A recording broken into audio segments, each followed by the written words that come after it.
Cher Benoît, chers partenaires, chers tous et toutes, je suis ravi de vous retrouver ce soir pour l'événement de lancement du mois de l'économie sociale et solidaire 2024. Les prix sont inscrits depuis maintenant 9 ans dans le cadre du mois de l'économie sociale et solidaire. Ils sont uniques par leur ampleur, ils dépassent largement les frontières de l'Île-de-France et mobilisent des forces vives à travers tout le pays. Dans chacune de ces 14 régions, c'est ce qui les rend essentiels pour exprimer non seulement ce que nous faisons, mais aussi comment nous le faisons. Ils permettent de mettre en lumière des initiatives de l'économie sociale et solidaire particulièrement inspirantes, qui illustrent à quel point l'ESS est un moteur de vitalisation démocratique, qu'elle donne du pouvoir d'agir aux citoyens, qu'elle crée du lien social là où il se défait. Sur l'ensemble des régions participantes, ce sont cette année 565 candidatures qui ont été déposées, toujours en augmentation par rapport aux éditions précédentes.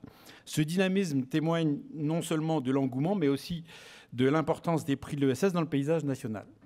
Étudier ces candidatures était un plaisir. La qualité et la pertinence des actions menées par les structures candidates pour répondre à des besoins sociaux et leur caractère innovant ont impressionné l'ensemble du jury. Jury composé de ESS France et des partenaires nationaux du mois de l'ESS, le groupe Vive, l'ADEME, la Banque Populaire, la Banque des Territoires, le Crédit Coopératif, le Centre français des fonds et fondations et UpCop. Un grand merci à eux pour leur participation et leur rigueur dans l'analyse des candidatures. J'en profite pour les remercier grandement. C'est leur soutien qui nous permet de continuer à mettre en lumière l'économie sociale et solidaire. Les candidatures reçues illustrent la diversité des réalisations de l'ESS et des sujets traités. Les lauréats sont totalement ancrés dans le fil rouge de ce 17e mois de l'ESS, réparer la démocratie, en incarnant des projets où la démocratie ne s'arrête pas aux portes de l'entreprise, mais se prolonge au sein des activités elles-mêmes. Avant de vous annoncer nos 2 lauréats nationaux, je tenais tout particulièrement à souligner le rôle fondamental des CRES, les têtes de réseau de l'ESS à l'échelle des territoires, des régions, dans l'organisation et la mise en œuvre des prix. Leur travail de terrain est indispensable pour identifier, accompagner et valoriser les initiatives locales qui font vivre l'ESS dans chaque région. Maintenant, je vais vous annoncer le lauréat utilité sociale. Alors, il y avait 3 nommés. La Fondation Arc-en-Ciel en Bourgogne-Franche-Comté, qui met en œuvre un Rehab Lab mobile pour faciliter le quotidien des personnes en situation de handicap.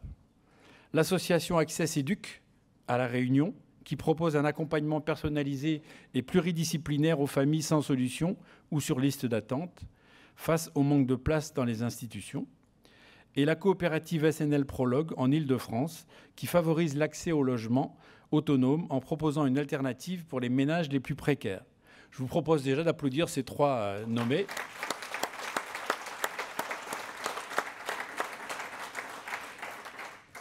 Et la structure lauréate des prix de l'ESS 2024 dans la catégorie utilité sociale est, roulement de tambour, SNL Prologue.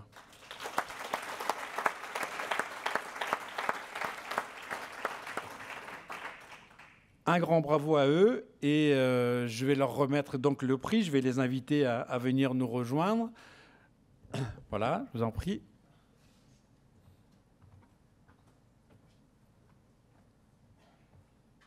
Voilà pour ce prix. Bravo encore. Merci à tous. Une petite vidéo pour présenter le projet et puis on vous laissera la parole ensuite.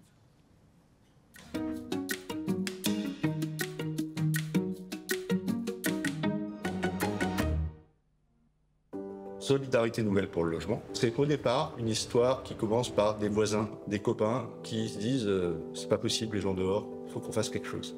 Et en fait, ils ont fait, il y a 35 ans, un crowdfunding qui n'avait pas encore ce nom-là.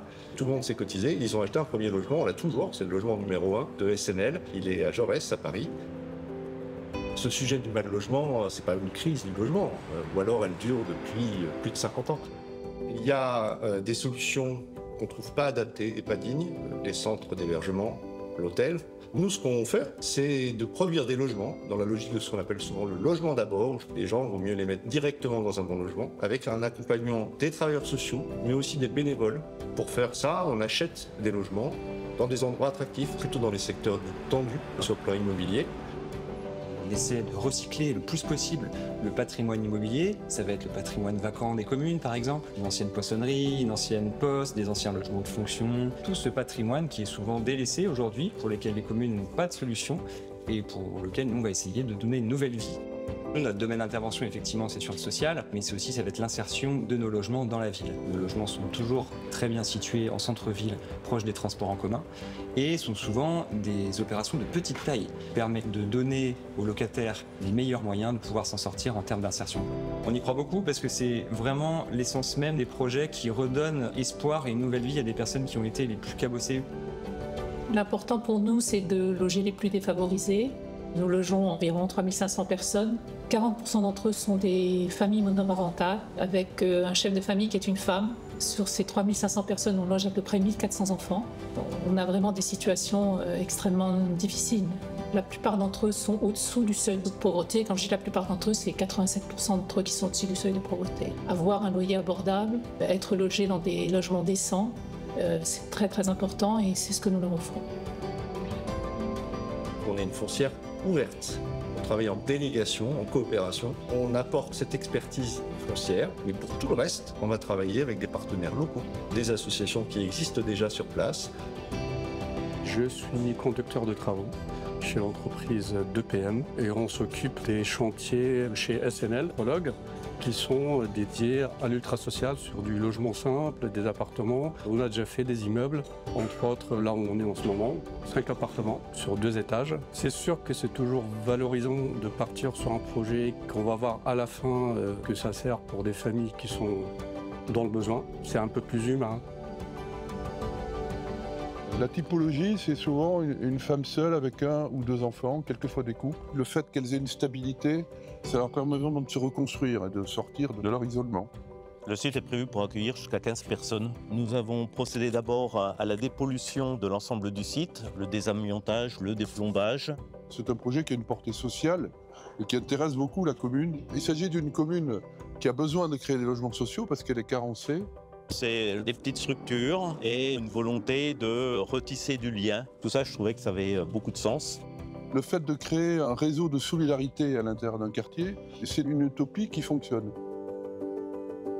SNL Prologue fait appel public à l'épargne. Ça veut dire que nous avons besoin que les particuliers investissent chez nous. Donc ils peuvent acheter des parts sociales. On va essayer de faire nos logements là où il n'y a pas assez de logements sociaux. On veut qu'il y ait des réponses sociales partout. Pour ça, on a besoin de solidarité et spécialement d'investissement solidaire. Cette histoire a commencé par du bénévolat, par de la mobilisation citoyenne. C'est l'ADN citoyen de ce mouvement SNL.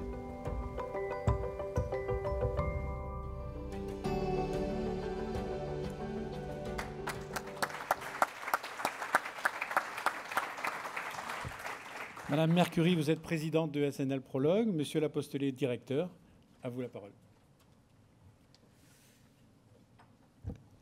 Un très très grand merci à SS France pour ce prix qui donne de la visibilité à l'action de notre mouvement Solidarité Nouvelle pour le logement SNL. Il récompense 35 ans d'engagement citoyen de bénévoles par centaines, 1400 aujourd'hui, et de 100 salariés qui, ensemble, sont portés par la conviction qu'ils ont un rôle à jouer pour une société plus juste à côté de chez eux. Notre utilité sociale est de louer à un loyer soutenable aux personnes en situation de grande précarité, des logements dignes, bien situés, pendant un délai suffisant pour leur permettre de se stabiliser et d'aller vers une insertion globale. La réussite effective de cette politique est notamment permise par l'accompagnement social et bénévole qui soutient nos locataires et tisse autour d'eux le lien de voisinage, de proximité et d'entraide. Notre foncière solidaire SNL Prologue achète des logements en zone tendue, le plus souvent à l'unité. Elle les réhabilite grâce à un modèle économique très subventionné par les collectivités publiques, l'État, ici la région Île-de-France, les départements et les communes qui nous accueillent. Nous mobilisons donc leurs subventions, nous mobilisons des prêts de la Caisse des dépôts, nous mobilisons du mécénat. Donc c'est une économie très soutenue, compte tenu de la nécessité d'offrir des loyers très bas. Mais je voudrais dire que nous avons pu doubler notre production dans les 3 dernières années grâce au soutien des investisseurs solidaires.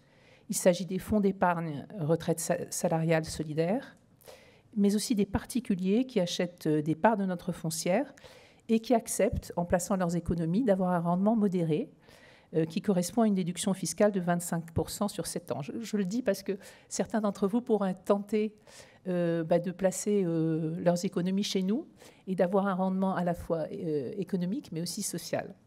Donc le prix reçu aujourd'hui distingue cette action, notre modèle, notre impact. Nous en sommes vraiment très très fiers. Nous sommes convaincus que cette reconnaissance nous aidera à mobiliser plus de bénévoles, plus d'investisseurs pour accueillir encore plus de personnes dans le besoin. Merci à vous.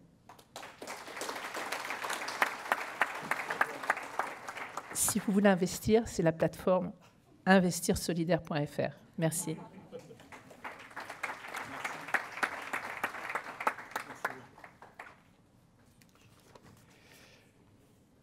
Ah, tu veux dire un mot? Oui, désolé, excusez-moi. Bonjour à toutes et tous, je suis le directeur de la CRES Île-de-France. Je voulais juste excuser l'absence de Youssef, qui est le président de la CRES. Et en même temps, je voulais en profiter. Bon, je n'ai pas grand-chose à dire. Il avait prévu un petit mot qu'il m'a demandé de vous restituer, mais qui, dans l'essentiel, insistera sur les points forts qui ont déjà été présentés dans la vidéo et par Vanina. Donc, je vais vous faire gagner du temps. Néanmoins, quand même, 2 éléments importants. D'abord, effectivement, remercier Vanina et Bertrand pour avoir mis fin à une anomalie. Depuis 9 ans que le prix existait, il n'y avait jamais eu de lauréat francilien. C'est désormais chose faite. Mais également, vous soulignez, comme ça a pu être dit, un élément qui était mentionné, mais qui est au cœur de l'action de SNL Prologue et nous, qui a été vraiment la raison pour laquelle, dans le jury francilien, on l'a poussé. C'est toute la démarche de logement d'abord. C'est vraiment dans tout l'accompagnement de démarrer par ça. Et parce que quand on voit toutes les transitions qui sont à accomplir auprès des citoyens, généralement, quand leur premier problème, c'est aussi de savoir où dormir, tout le reste a du mal à suivre. Et nous, c'est pour ça que, même si évidemment ce n'est pas un mot d'ordre nouveau, malheureusement, il date d'il y a quelques temps déjà, voir un dispositif qui arrive à allier la mobilisation de l'épargne des Français et des Françaises, et puis la complexité d'un modèle économique, public, privé, avec la mobilisation aussi là, de fondations, y compris d'économie sociale et solidaire, et derrière toujours une équipe de bénévoles. Nous, on a souvent l'occasion de croiser surtout des bénévoles en fait, sur le terrain de SNL. Et c'est quand même quelque chose qui est assez riche et qu'on voulait. On est très content déjà d'avoir localement soutenu et en plus d'être couronné par le prix national. Donc voilà, merci à vous.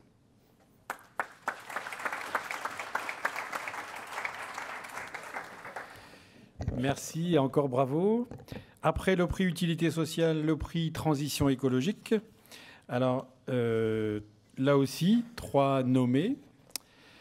Véloup en centre Val-de-Loire, qui donne une seconde vie au vélo et fait la promotion des pratiques de réparation et de réemploi. Les fermes partagées en Auvergne-Rhône-Alpes, qui accompagnent et outillent les fermes collectives et coopératives pour faire face aux enjeux de l'agriculture de demain. Et Distro en Bretagne, qui structure, développe et redynamise la filière du réemploi des bouteilles en verre. Je vous propose qu'on les applaudisse tous les 3.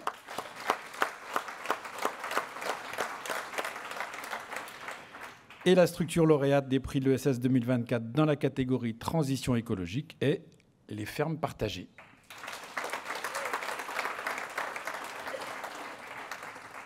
Un grand bravo à eux. Je vais inviter la co-directrice Céline Riolo et Lucas Théodose, maraîcher associé, à venir me rejoindre.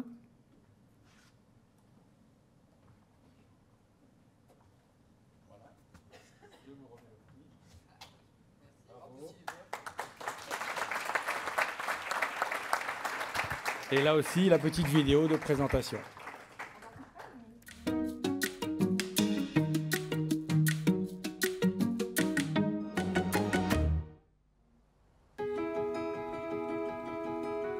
Les fermes partagées, c'est une SIC, Société coopérative d'intérêt collectif, où tout un ensemble d'acteurs se sont retrouvés pour faire émerger ce qu'on appelle l'agroécologie coopérative. Et on essaye d'appliquer des modèles inspirés de l'ESS, les SCOP et les SIC, pour proposer des solutions aux enjeux traversés par le monde agricole. Nous, les fermes partagées, on est issus d'une rencontre entre des fermes collectives coopératives et une réflexion qui était portée par le GRAP, le Groupement régional pour une alimentation de proximité. Au GRAP, on mutualise des services pour des activités dans l'alimentation bio et locale, pour à peu près 65 activités aujourd'hui et 250 personnes sur la région Rhône-Alpes. La volonté des fondateurs, c'était d'agir pour une meilleure alimentation. Le lien est fort entre GRAP et les fermes partagées, mais c'est bien un projet autonome qui a sa propre vie. Le Fait-Tout, c'est un tiers-lieu solidaire, engagé et gourmand. On a une activité de cantine solidaire. On a une partie de coworking où aujourd'hui on accueille 14 structures de l'économie sociale et solidaire. Donc du coup, les fermes partagées ont rejoint le coworking dans la partie transition alimentaire qui est une des valeurs du Fait-Tout. Ça nous permet de mutualiser nos réseaux, nos projets, nos partenaires aussi également pour pouvoir travailler ensemble sur cette thématique de la transition alimentaire. On a envie de s'inscrire là-dedans pour proposer une alimentation plus saine et plus durable à tout le monde. Au sein de Belle Bouffe, on va militer pour plus de justice alimentaire. Ça fait 6 mois que les fermes partagées sont au sein du Fait-Tout. Ça permet vraiment de reconnecter le côté production, donc celles et ceux qui nous nourrissent, aux mangeurs et aux mangeuses. Ça permet vraiment d'avoir cet écosystème-là qui représente différents maillons dans la chaîne alimentaire. Pour nous, la production en agroécologie est la seule manière de faire durable et en adéquation avec les enjeux sociétaux. Il faut savoir que l'agriculture, c'est le 2e secteur le plus émetteur de gaz à effet de serre. On ne peut pas continuer sur les modèles conventionnels, productivistes d'agriculture. On est obligé de proposer des nouveaux modèles et nous, la voie qu'on porte, c'est celle de l'agroécologie coopérative. Les grands projets des fermes partagées, c'est notamment de construire des formations spécifiques. Et l'idée, c'est de faire transmettre ses savoirs et ses compétences par ceux qui font au quotidien, les paysans et les paysannes. Nous, on est juste un facilitateur de cette organisation. La ferme des volontés, c'était la ferme de mes grands-parents. On a de l'élevage, des vaches et des brebis, on a du maraîchage, de l'arboriculture, de la boulangerie. Je sentais qu'il y avait un véritable intérêt à faire les choses différemment. Le monde agricole est un monde un peu en désastre. Il nous faut absolument des nouvelles solutions. Le collectif, c'est une vraie réponse au changement agricole. Il y a eu la rencontre du GRAP et de la ferme des Volonteux. On s'est dit pourquoi il n'y aurait pas une création d'une structure qui permette justement de porter l'installation agricole en collectif et qui réponde à des besoins du territoire. Et de ça est née Ferme Partagée. Au sein des fermes partagées, on a 3 missions principales. La première, c'est d'accompagner. Moi, à la base, j'ai une formation d'ingénieur agronome et j'avais assez envie de participer concrètement. Les fermes partagées, ça apporte un réseau hyper riche à la ferme des Volonteux et ça crée beaucoup d'émulation pour innover, pour s'inspirer. Je suis à la ferme depuis sa création. Je l'ai intégrée en tant que maraîchère au départ. J'ai repris l'épicerie pendant plusieurs années. Des fermes partagées, depuis qu'elles existent, elles nous amènent vraiment des réponses. La deuxième mission des fermes partagées, c'est faire réseau entre les fermes et également créer du réseau entre les différents acteurs de l'amont et de l'aval. Faire partie d'un réseau, c'est intéressant parce qu'on a quand même des échanges avec des personnes qui viennent. On échange beaucoup sur nos pratiques, sur tout ce qui est comptabilité, gestion, sur la com, sur d'autres choses. En tant que collectif, on est aussi là pour avoir une portée politique en fait sur l'avenir de l'agriculture. Le troisième volet, c'est plutôt un volet de plaidoyer, c'est-à-dire faire connaître ce modèle-là de ferme coopérative au sein du secteur agricole, au sein de l'ESS et à la société de manière générale. Le modèle nous semble pertinent, mais aujourd'hui, il faut le prouver et le défendre. Ça veut dire travailler sur nous-mêmes, sur notre rapport à l'argent, sur notre rapport à la propriété. Ça nous semble bien plus désirable pour une société à venir. Le modèle des fermes partagées, c'est faire advenir une agriculture qui est souhaitable. On a besoin de mobiliser et d'inspirer, de donner envie de s'installer en agriculture. Est-ce qu'on a envie de fermes usines immenses, hyper mécanisées, qui s'appuiera sur la génétique robotique? Ou est-ce qu'on a envie de créer d'autres modèles basés sur la coopération, sur le respect de l'environnement et des humains et en lien au territoire?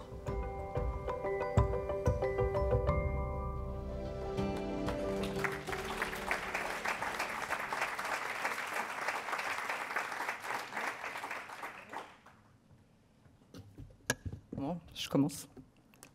Je le découvre en même temps que vous, donc c'est un petit peu la grande surprise. Je ne savais pas trop ce qu'elle est trop tenue des 2 journées de tournage, donc je vais essayer de ne pas faire redite. Je suis un peu désolée que la ministre soit déjà partie, parce que j'avais une interpellation à faire, mais c'est pas grave, j'en ai un ancien devant moi, dont j'ai été marquée il y a une dizaine d'années quand vous avez porté la loi sur l'ESS, puisque c'est venu structurer ce qu'était une CAE, et les fermes partagées, même si on ne l'a pas dit, est une coopérative d'activité et d'emploi.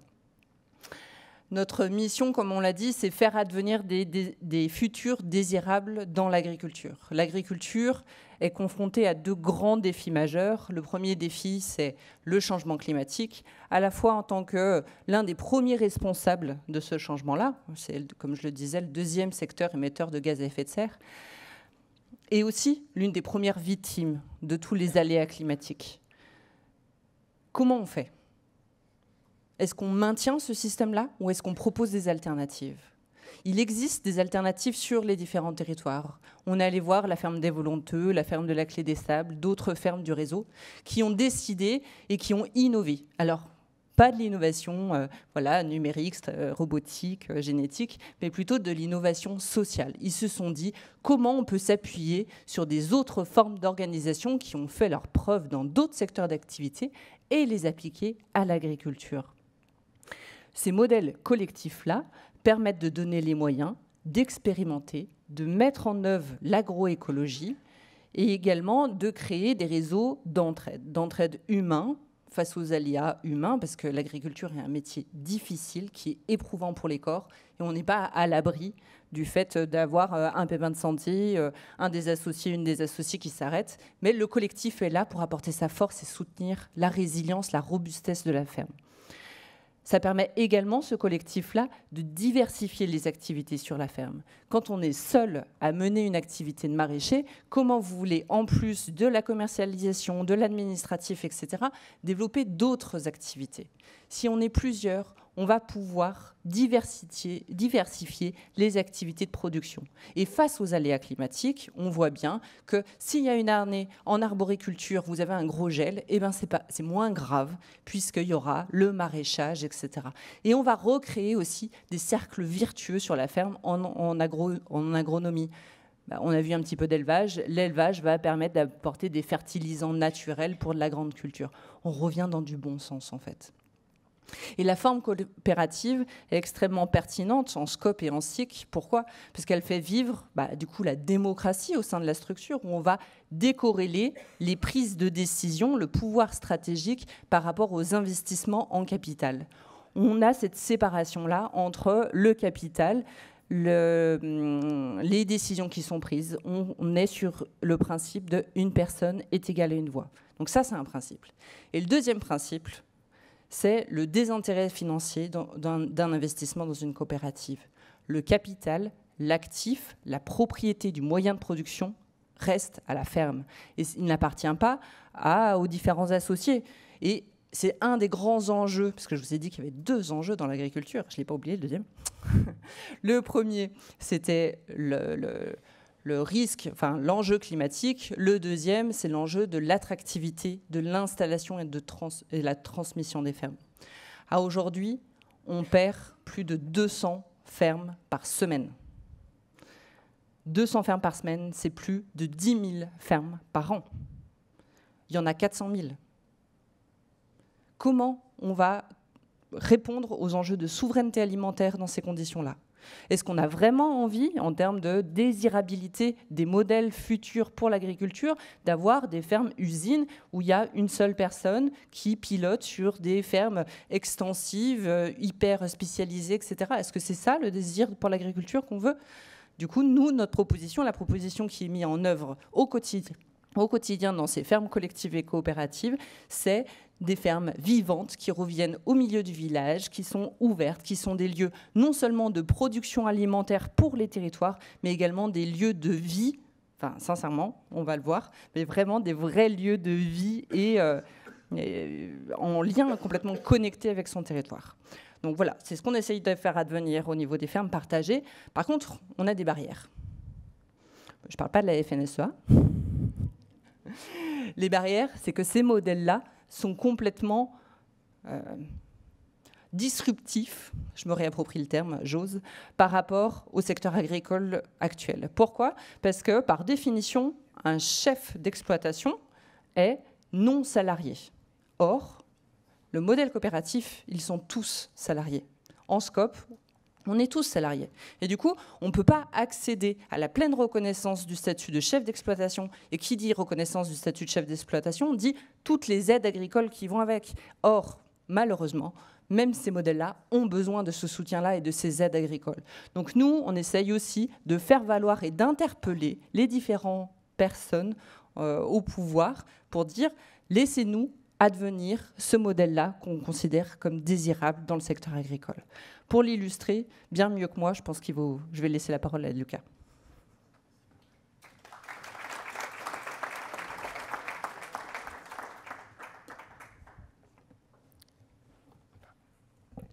Bonjour, donc moi je m'appelle Théodose Lucas, je suis donc membre de la Clé des Sables. La Clé des Sables, c'est encore une SCIC, donc je pense qu'ici vous connaissez plutôt bien le monde de l'ESS, donc on a l'avantage de pouvoir imbriquer des structures entre elles. Donc à la Clé des Sables, on est une des fermes qui était présente sur ce modèle, enfin sur la vidéo qui a été présentée. Et du coup, on avait envie de mélanger donc, avec la présentation de Céline des choses plus du vécu avec des exemples concrets, de montrer en quoi le modèle coopératif, en fait, sur le volet agricole, il peut amener à du changement concret. La ferme dans laquelle je travaille, on a repris une exploitation agricole qui faisait une 40aine d'hectares. La reprise, elle a eu lieu en 2020. Sur cette exploitation, il y avait un paysan qui travaillait seul sur ses terres et qui s'apprêtait à partir à la retraite. À ce moment-là, en fait, il y avait la possibilité il n'y avait pas d'enfants qui voulaient reprendre. Donc, soit ça partait à l'agrandissement, et soit autre chose se passait. Et il se trouve que là, aujourd'hui, nous sommes 9 sur cette ferme. Donc, à travers cet exemple-là, c'est aussi une manière de montrer qu'en étant plusieurs, en fait, ça permet à la fois de redynamiser le tissu local du monde rural, c'est-à-dire que de se retrouver avec 9 personnes qui travaillent là où une seule personne travaillait, c'est pas rien. Et à côté de ça, du coup, en se mettant à plusieurs, ça nous a permis de racheter collectivement l'outil de production, du coup de ne pas multiplier les machines. Et en fait, de ça, il y a des choses qui découlent. Tout à l'heure, ça a beaucoup parlé de questions de démocratie dans l'entreprise, d'accessibilité, d'inclusivité. À titre d'exemple, nous, on a pu monter avec cette ferme collective un modèle sur lequel la nécessité en capital par personne, elle est de l'ordre de 20 000 €. Donc en agricole, c'est vraiment rien du tout par rapport à la valeur d'une ferme qui est plutôt de l'ordre du demi-million, voire d'1 million d'euros. Et du coup, ça, c'était une notion qui était très importante pour nous, pour qu'aussi ce métier agricole dont on a envie qu'il devienne désirable. En plus d'être désirable, il faudrait qu'il soit accessible pour ne pas se retrouver, encore une fois, avec seulement les personnes les plus privilégiées qui puissent y avoir accès. Donc voilà un petit peu pour les aspects matériels de ce que ça peut apporter le modèle collectif coopératif. À côté de ça, donc nous, là où, en tant que, moi je vais parler aussi en tant que paysan, là où une structure comme les fermes collectives sont super importantes, moi j'ai passé énormément de temps au début de ce projet, je suis devenu un peu expert en montage juridique et financier spécifique en agricole, parce que justement à l'heure actuelle, avec des SCIC ou des scopes, on ne peut pas obtenir un certain nombre de subventions. Et donc, du coup, on a dû s'amuser à faire des sociétés, des sous-sociétés pour pouvoir juste vivre de manière concrète. Moi, en fait, mon activité agricole aujourd'hui, elle me permet de me prélever 1 000 € et j'arrive à peu près au SMIC, autour de 1 400, parce qu'il y a des subventions. Et en fait, on est obligé du coup de devoir jouer sur tous les tableaux juste pour pouvoir vivre dignement. Et donc, il y a un gros enjeu à ce que le travail qui est porté par les fermes partagées, nous, ça nous libère en temps qu'on peut mettre à disposition pour faire autre chose.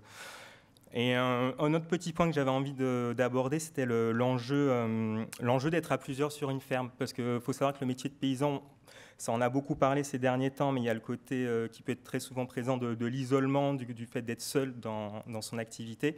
Nous, le fait d'être à 9, sur la ferme où je travaille, à la Clé des Sables, ça nous permet de dédier du temps à autre chose que le boulot.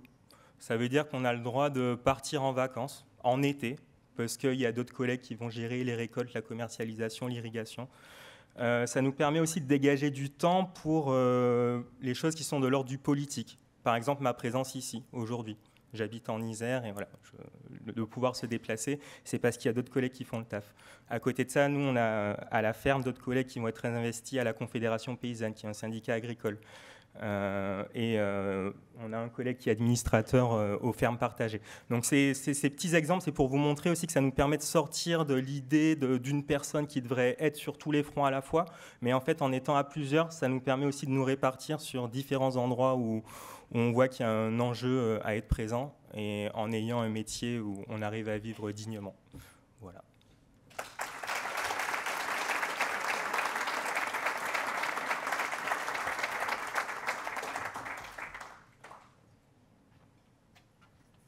Bien, bravo encore, merci. Vous dire que vous pouvez retrouver l'ensemble des bénéficiaires des prix, des lauréats nationaux, dans le petit document Initiative remarquable en accédant au site de SS France.